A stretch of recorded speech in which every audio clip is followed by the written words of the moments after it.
Is there part of you that wonders if our investigation forced your firing? I believe strongly that it was directly related to my termination. Fired from his job after a Contact 7 investigation. For me, the story needs to end with the truth and the facts. This after residents questioned why millions of gallons of their water were being sold and poured onto a construction site in another county. Tonight, the man in charge of that town's water, now out of a job, is speaking to our cameras to help set the record straight. Here's Chief Investigator Tony Kopaleski.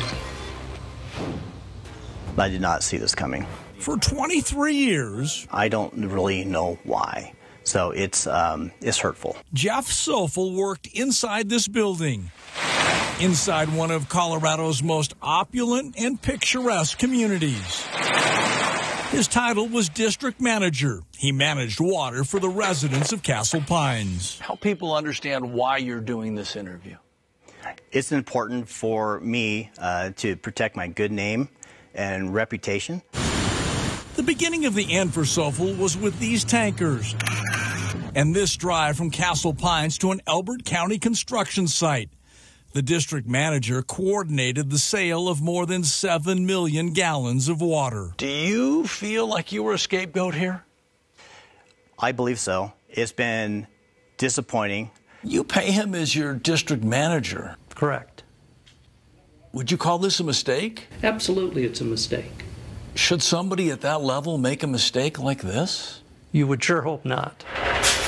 After Castle Pines residents discovered the trucks hooking up to one of their hydrants, they started asking questions.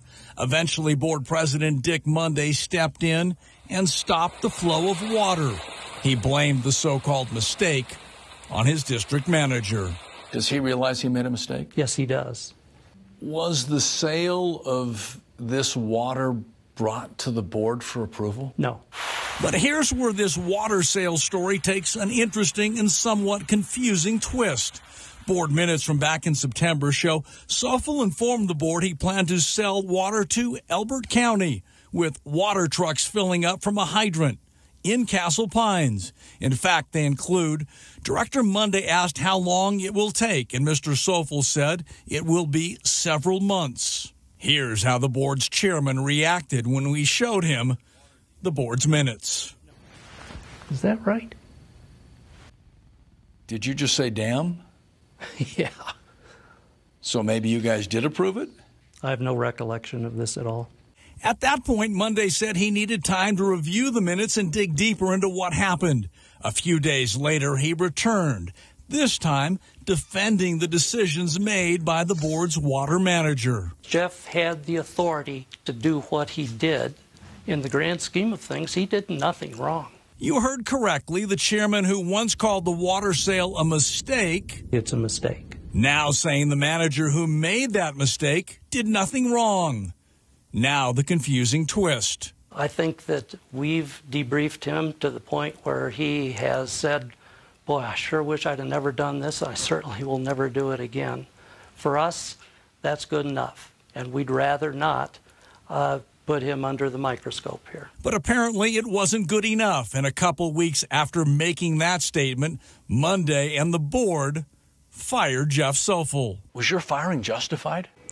I don't believe so. I don't believe my firing was justified because I was operating under the policies and procedures that the board had adopted and voted on. Coufal says not only do the board's minutes prove the water sale was approved, he also points to this 2016 memo that gave him the authority to sell the water.